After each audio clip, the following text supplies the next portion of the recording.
আজ আমি যে গল্পটা পড়ে শোনাবো সেই গল্পটার নাম নাম। লেখক নরেন্দ্রনাথ মিত্র। স্ত্রী আর দুই বোনের জ্বালায় শেষ পর্যন্ত অস্থির হয়ে উঠলাম। উঠতে বসতে তাগিদ, কই ঝির কি করলে, বলে বলে যে আমরা হয়রান হয়ে গেলাম। খুঁজে খুঁজে আমিও কি কম হয়রান হয়েছি?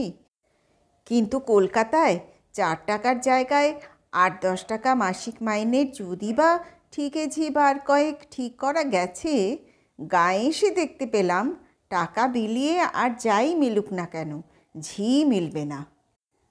আশেপাশে যে কয়েক ঘর কামার নমশূদ্র প্রতিবেশী আছে, আগে তাদের বিধবা বোন আর মেয়েদের ভিতর থেকেই এসব প্রয়োজন মিটত। কিন্তু এখন দিনকাল বদলেছে, পুরুষদের মজুরির রেট হয়েছে এখন 2-3 টাকা। ফলে মেয়েদের মান সম্মানের দিকে চোখ পড়েছে। কি মেয়ে কি পুরুষ, ঝি চাকর খাটতে আর কেউ রাজি নয়। ঘুরে ঘুরে 2-3 বাড়িতে গিয়ে ইশারা ইঙ্গিতে কথাটা পেরেও দেখলাম, কিন্তু কেউ বলল দেহ ভালো নয়, নিজের সংসারেই নানান ঝামেলা। আবার কেউ বা পরিষ্কার মাথা নেড়ে জানালো, না কর্তা, সমাজে তাহলে কথা উঠবে। তা তো উঠবে, কিন্তু এদিকে বাইরের কাজকর্ম করার জন্যে একজন মেয়ে ছেলে আমাদের যে না হলেই নয়। সবচেয়ে অসুবিধা জলের। 1/2 মাইলটা দূরে নদী, ফাল্গুনে জল হাঁটুর নিচে নামতে চায়, তাও রাত থাকতে থাকতে। খুব ভোর ভোর সময় গিয়ে পৌঁছলে সেটুকু দেখা যায়। একটু বেলা হয়ে গেলেই ঘোলা হতে হতে সেই জল তরল কাদায় রূপান্তরিত হয়। 3 ননদে বৌদিতে প্রথম দিন দুয়েক কলসি কাঁখে বেশ সোৎসাহে স্নানযাত্রা শুরু করেছিল, কিন্তু তৃতীয় দিনে দেখা গেল তাদের মধ্যে দুজনের উৎসাহে ভাঁটা পড়েছে। বলবার কিছু নেই, দীর্ঘকালের নাগরিক অভ্যাস বদলানো শক্ত। মনের জোর জিহ্বায় যত সহজে সঞ্চারিত হয়, অন্য সব অঙ্গ প্রত্যঙ্গে তত সহজে হয়ে ওঠে না। জলের পরে আগুন। রান্না করতে গিয়ে সুলতার প্রায় চোখ ছলছল করে ওঠে আর কি। শহরের মতো কয়লা এখানে মেলে না। শক্ত কোনো রকম জ্বালানি কাঠেরও ব্যবস্থা করা যায়নি। উমা আর রমা দুজনে মিলে বাগান থেকে কিছু শুকনো পাতা আর ছিটকে ডাল সংগ্রহ করে এনেছে। আহার্য তৈরির তাই একমাত্র ভরসা। আমি অবশ্য আশ্বাস পেয়েছি ও আশ্বাস দিয়েছি যে শিগগিরই এর একটা সুব্যবস্থা হবে। নিষ্পত্র শুকনো শুকনো ডাল নিয়ে যেসব গাছ এখনও সোজা হয়ে দাঁড়িয়ে আছে, তারাই জ্বালানি রূপে সুলতার উনুনের পাশে পুঞ্জীভূত হয়ে থাকবে। কেবল জন্দুয়েক কামলা মিললেই হয়। পৈতৃক বাড়িতে মাসখানেকের জন্যে সপরিবারে বিশ্রাম এবং চিত্ত বিনোদনের উদ্দেশ্যে এসেছি, কিন্তু ঝি চাকরের আর কামলা কৃষাণের অভাবে প্রতি মুহূর্তে অস্তিত্বকে দুঃসহ করে তুলল। পাশের গাঁ থেকে পিসেমশাই অবশেষে এনে হাজির করলেন ঝি। তার প্রজা বুড়ো ভুবন মণ্ডলের বিধবা মেয়ে। আকালের বার ভুবন মারা যাওয়ায় তার বাড়িতেই এতদিন ছিল। এবার তিনি তাকে নতুন চাকরিতে ভর্তি করে দিতে চান। বললুম, আপনার চলবে কি করে? পিসেমশাই বললেন, সেই জন্যে ভেবো না, তোমার পিসিমা একাই 100। কাজকর্ম দেখে যদি পছন্দ হয় তুমি ওকে কলকাতায়ও নিয়ে যেতে পারো। শুনেছি সেখানেও ঝিরা নাকি সব রাজার ঝি হয়েছে। তামাক খেয়ে পিসেমশাই বিদায় নিলেন। আমি অন্দরে গেলাম ঝি সম্বন্ধে ওদের মতামত শুনতে, কিন্তু চাঁদ পাবার মতো সুখের ভাব কারোরই দেখলাম না। সুলতা আর উমা দুজনে গম্ভীর হয়ে বসে রয়েছে। রমা হাসছে মুচকে মুচকে। তাকে ধমক দিয়ে থামিয়ে স্ত্রীকে জিজ্ঞাসা করলাম, ব্যাপার কি, ঝি পছন্দ হয়েছে তো? সুলতা বলল, আচ্ছা, পিসেমশাই না হয় বুড়ো মানুষ, তার রুচির কথা ছেড়েই দিলাম, কিন্তু তোমার কি সঙ্গে চোখ ছিল না? উমা বলল, রাগ করো না দাদা, চোখ মানে এখানে চশমা। বললুম, 2ই ছিল বলেই তো মনে হচ্ছে, কিন্তু তোমাদের এ ধরনের সন্দেহের কারণ ঠিক বুঝে উঠতে পারছি না। উমা বলল, দেখা যাক, আর একবার দেখে যদি পারো। বলে উমা একটু উচ্চকণ্ঠে ডাকল, ওগো, একবার এদিকে এসো তো, বাড়ির কর্তা তোমার সঙ্গে আলাপ করবেন। ঘরের পিছনে বসে জ্বালানির জন্যে দা দিয়ে শুকনো কঞ্চিগুলিকে ঝি ছোট ছোট করে কেটে রাখছিল। উমার ডাক শুনে আমাদের সামনে এসে দাঁড়ালো। 8 হাতি ধুতির আঁচলটুকু মাথায় টেনে দিতে বার দুয়েক চেষ্টা করলো, কিন্তু কোনোবারই মাথায় আর তা থাকলো না। সুলতা ফিসফিস করে বলল, চেহারাখানা দেখো একবার। এতক্ষণ চেহারার কথা আমার মনেই হয়নি। ঝির আবার কেউ চেহারা দেখে নাকি? বিশেষত সারা গ্রাম খুঁজলে যা একটি মেলে না, তার চেহারা কীরকম কে দেখতে যায়? সুলতার অনুরোধে ওর দিকে এবার তাকিয়ে দেখলাম। বোঝা গেল এতক্ষণ কেন সুলতা আর উমার মুখ গম্ভীর দেখাচ্ছিল, কেনই বা রমা হাসি চাপতে পারছিল না। বছর 30 হবে বয়স, লম্বা ছিপছিপে একটি গাবের চারার মতো চেহারা। কোনো অঙ্গে যে বিশেষ রকমের খুঁত আছে তা নয়, কিন্তু অঙ্গ প্রত্যঙ্গের কোনো রকম সামঞ্জস্যই যেন নেই। অত বড় মুখে নাক এবং চোখ দুটিকে ভারী ছোট মনে হয়। দেহের তুলনায় হাত দুখানিও খুবই খাটো এবং নিচের অংশ কিঞ্চিত অতিরিক্ত রকমের লম্বা। চেহারায় পুরুষালী ধরনটাই সবচেয়ে উল্লেখযোগ্য। আসলে ও যেন মেয়ে নয়, মেয়ে সেজে এসেছে এবং সাজটা সম্পূর্ণ করার দিকে কিছু মাত্র লক্ষ্য নেই। ঝির আঙ্গিক গঠনের এই বৈসাদৃশ্যই রমাকে হাসিয়েছে এবং সুলতাকে বিরক্ত ও গম্ভীর করে তুলেছে বুঝতে পারলাম। সুলতার ইচ্ছা বাড়ির প্রত্যেকটি আসবাব যেন সুন্দর হয় এবং গৃহকর্ত্রীর সুরুচি এবং সৌন্দর্য নিষ্ঠার সাক্ষ্য দেয়। একটু চুপ করে থেকে জিজ্ঞাসা করলাম, তোমার নাম কি? কর্কশ পুরুষের কণ্ঠে জবাব এলো, রস। ওর পৌরুষের আধিক্যে স্ত্রীসুলভ লজ্জা অনুভব করে একটু কুণ্ঠিত ভঙ্গিতে বললাম, কাজকর্ম সব দেখে নিয়েছো তো? সব পারবে তো করতে? রস বলল, কেন পারবো না? এ দেশের মানুষ না আমি? বিলেত থেকে কি এসেছি? সুলতা বলল, তা তো আসনি, কিন্তু মাথাটাকে এমন ন্যাড়া কদম ছাটা করেছো কেন? চুলগুলি কি দোষ করলো? রস এবার লজ্জিত ভঙ্গিতে একটু হাসল, বলল, আর বলবেন না বউ ঠাকুরুন, দিনরাত উকুনের জ্বালায় অস্থির হয়ে বেড়াতাম, মাথা পরে কেবল চুলবুল চুলবুল করতো। যত সব অশান্তির বাসা, শেষে রাগ করে দিলাম একদিন ছেটে। সুলতা রুক্ষ কণ্ঠে বলল, বেশ করেছ। ব্যক্তিগতভাবে চুলের ভারী যত্ন করে সুলতা।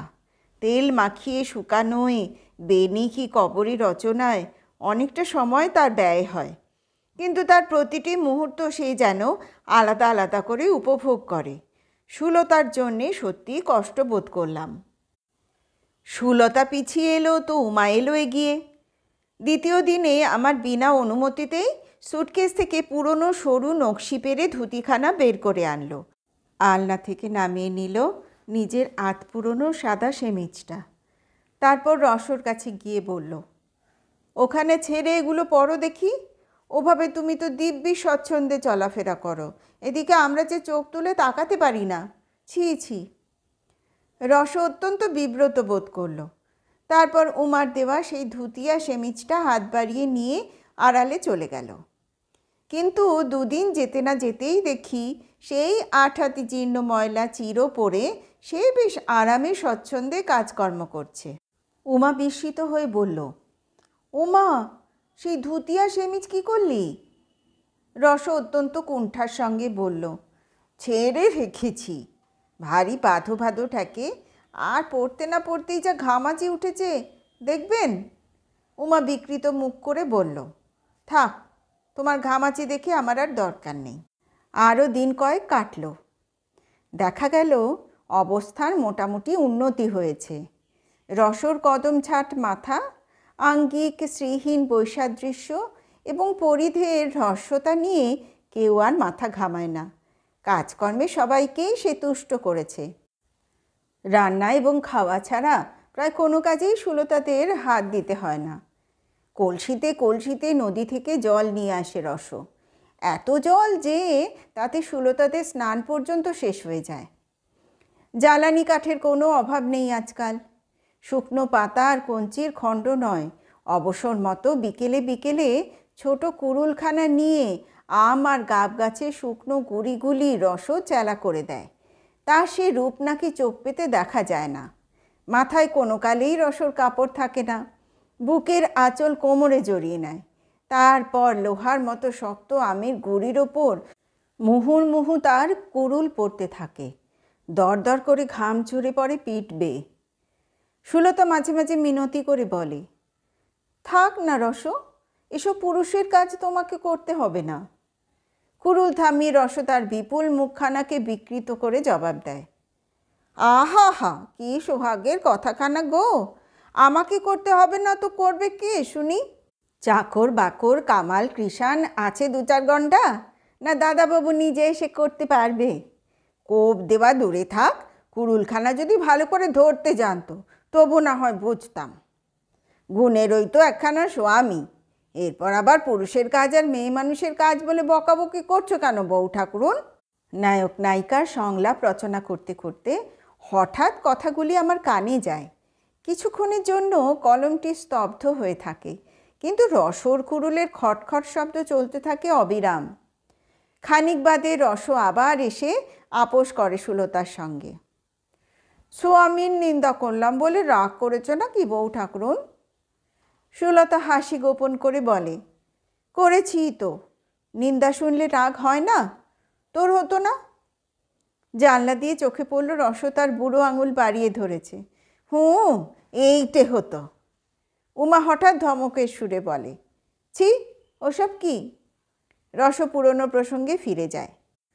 কাজের কথা বলছিলে বউ ঠাকুরুন, কাজের কি আবার মেয়ে পুরুষ আছে? যে যা জানে তার সেই কাজ, তাই তাকে মানায়। রমা হেসে ওঠে, বাব্বা, আমাদের রসরাজ্যে আবার বক্তৃতা দিতেও জানে দেখছি বৌদি। রসর পৌরুষকে স্বীকার করে নিয়ে ওরা তার নাম রেখেছে রসরাজ। চালচলনে, রুচিতে, প্রসাধনে নিজেদের সঙ্গে রসর মিল নেই, এ নিয়ে মনে আর কোনো ক্ষোভ নেই সুলতার। চোখ আর পীড়িত হয়ে ওঠে না। ওর বেশে বাসে আচারে ব্যবহারে লজ্জা পাওয়ার কী আছে? ও যে কেবল আমাদের নিজেদের শ্রেণীর মেয়ে নয় তাই নয়, ওর মধ্যে কোনো শ্রেণীর কোনো নারীত্বই নেই। আরও একটি ঘটনায় এ কথার ভালো রকম প্রমাণ হয়ে গেল। আমাদের বাড়ির পাশের বাড়িতেই থাকেন কুঞ্জ কবিরাজ। ছেলেপুলে নেই, বছর কয়েক আগে স্ত্রী মারা গেছে। আর একবার বিয়ের চেষ্টা করেছিলেন, কিন্তু মাথার চুল সব পেকে যাওয়ায় কোনো মেয়ের বাপ রাজি হয়নি। পাড়ার ছেলেরাও শাসিয়েছে। অগত্যা বড়ি আর দাবার বড়ে নিয়েই কবিরাজের দিন কাটে। আমি বাড়ি এসেছি শুনে দাবার পুঁটুলি হাতে রোজ আমাদের বাড়িতে তিনি আসা শুরু করলেন। বললাম, কিন্তু দাবা খেলা তো আমি জানি না কবিরাজ মশাই। কবিরাজ মশাই নাছোড় বান্দা বললেন, জানো না? জানতে কতক্ষণ? প্রথম দিন কয়েক খুব বিরক্ত বোধ করতাম, কিন্তু ক্রমশ একটু একটু করে রস পেতে লাগলাম। নেশা জমে উঠল। তবু কবিরাজের মতো জিততে পারি না, চালও দিতে পারি না তাড়াতাড়ি। ভাবতে হয়, অনেক সময় লাগে। কবিরাজ কিছুক্ষণ চুপ করে থাকেন, তারপর অধীরভাবে বলেন, না হে, তুমি যে রাত ভোর করে দিতে চললে দেখছি। বসে বসে আমি কি করি বলো তো? অন্তত একটু ধোয়া টোয়ার ব্যবস্থা করলেও না হয় বুঝতুম। লজ্জিত হয়ে পরদিন থেকে কবিরাজ মশাইয়ের জন্য তামাকের ব্যবস্থা করে দিলাম। ফুঁকো কলকে এলো, মাটির ভারে রইল মাখা তামাকের গুলি। আগুন মালসায় দগদগ করতে লাগলো জ্বালা কাঠের আগুন। নবাবী শিষ্টাচারে আরও এক ধাপ অগ্রসর হলাম। রসকে ডেকে বললাম, রাত্রে তো কোনো কাজ নেই তোর, এখানে কাছাকাছি থাকবি। কবিরাজ মশাই যখন তামাক চাইবেন সেজে দিবি তামাক। রস হাত মুখ নেড়ে বলল, আহা হা, কি সোহাগের কথা গো! ওরা রাত ভরে দাবা খেলবেন আর আমি বসে বসে কেবল তামাক ভরে দেব? আমার বুঝি আর মানুষের গত নয়? ক্রুদ্ধ দৃষ্টিতে তার দিকে তাকাতেই রস অত্যন্ত অপ্রতিভ এবং সংকুচিত হয়ে বলল, বকো না দাদাবাবু, মুখে বললুম বলে তোমার কথা কি সত্যি অমান্য করতে পারি? তুমি হচ্ছ গিয়ে মনিব। সুবন্দোবস্তের ফলে কবিরাজ মশাইয়ের তামাকের তৃষ্ণা ক্রমশই বেড়ে যেতে লাগলো। এক ছিলিম শেষ হতে না হতে আরেক ছিলিম রসকে সাজতে বলেন। 2টো দিন যেতে না যেতে বড় বড় এক একটা গুলি কাবার হয়ে যায়। কিন্তু এ নিয়ে বলি বলি করেও কবিরাজ মশাইকে কিছু বলতে ভারী সংকোচ হয়। ভাবি আর কটা দিনই বা, কিন্তু এত তাড়াতাড়ি এবং আকস্মিকভাবে যে দাবা আর তামাকের ওপর জবনিকা পড়বে ভাবতেই পারিনি। সুলতারা এ নিয়ে অনেকবার অনেক রকম মন্তব্য করেছে, কানে তুলিনি, কিন্তু সে রাত্রে ব্যাপার ঘটল একেবারে ভিন্ন রকম। একটু বেশি রাত হয়ে যাওয়ায় এবং ওরা বারবার আপত্তি করতে থাকায় খেলা অসমাপ্ত রেখেই কবিরাজ মশাইকে বিদায় দিলাম। কবিরাজ মশাই নিতান্ত অনিচ্ছায় পুটুলি বেঁধে উঠে পড়লেন। বললেন, বড় বেরসিক লোক হে, একেবারে স্ত্রীর আঁচল ধরা হয়ে পড়েছ। হেসে বললাম, সে তো রসিকেরই লক্ষণ। সে আঁচল যে রসে একেবারে ভিজে জবজবে হয়ে থাকে তা কি এর মধ্যেই ভুলে গেলেন? রস যে একটু দূরে দাঁড়িয়ে আমাদের কথা শুনছিল লক্ষ্য করিনি। তার হাসির শব্দে চমকে উঠলাম। চমকালেন কবিরাজও। এক মুহূর্ত তার দিকে তাকিয়ে থেকে বললেন, রস, আলোটা একটু ধরো তো, ভারী অন্ধকার রাস্তা। বললাম, আমি দিচ্ছি এগিয়ে। রস তাড়াতাড়ি হারিকেনটা তুলে নিয়ে বলল, না দাদাবাবু, আপনি থাকুন, পথঘাট ভালো নয়, আমিই যাচ্ছি। ঘরে গিয়ে সুলতার অভিযোগে জবাব দিতে চেষ্টা করছি, হঠাৎ বাগানের ভিতর থেকে কবিরাজ মশাইয়ের তীব্র আর্তনাদ শুনে চমকে উঠলাম। ব্যাপার কি? সাপটাপ পড়ল নাকি রাস্তায়? তাড়াতাড়ি এগিয়ে গেলাম। পিছন থেকে রমা আর উমা ভীত কণ্ঠে বলল, একটা আলো নিয়ে যাও দাদা, অমন অন্ধকারে যেও না। খানিকটা যেতে না যেতেই বিস্মিত হয়ে দেখলাম কবিরাজ মশাইয়ের একখানা হাতের কবজি শক্ত করে ধরে রস তাকে হিল করে আমাদের বাড়ির দিকে টেনে আনছে। বললাম, ব্যাপার কি রস? রস একটা অশ্রাব্য গালি দিয়ে উঠল। হতচ্ছাড়া মুখ পোড়া বুড়ো আমাকে জড়িয়ে ধরেছিল বাগানের মধ্যে। কিছুক্ষণ কোনো কথা বলতে পারলাম না।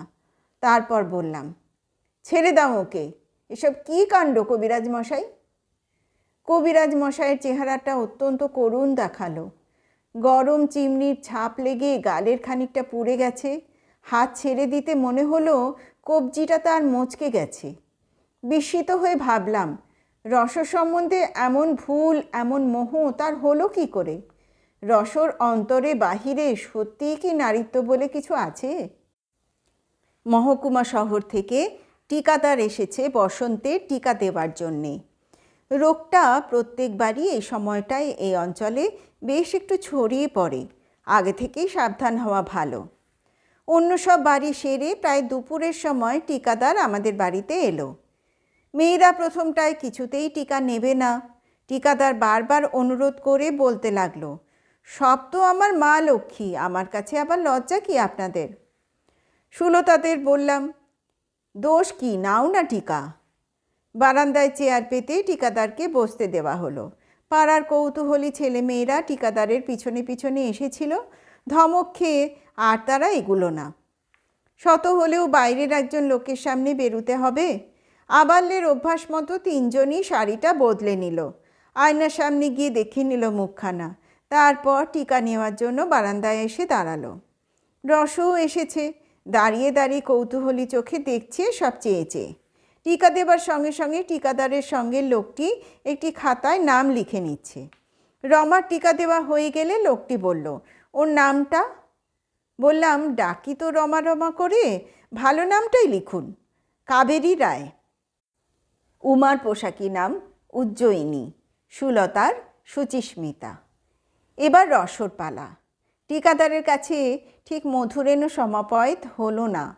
রসর শক্ত শাবলের মতো হাতখানায় নিতান্ত নিষ্পৃহভাবে সরু ছুরি দিয়ে গোটা তিনেক আঁচড় কেটে টিকাদার পরম অবহেলায় জিজ্ঞাসা করল, নাম?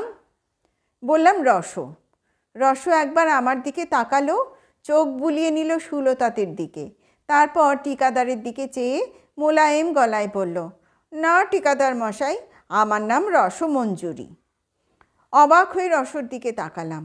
তার বেশবাসের সংস্কারের দিকে আজ আর কেউ লক্ষ্য করেনি।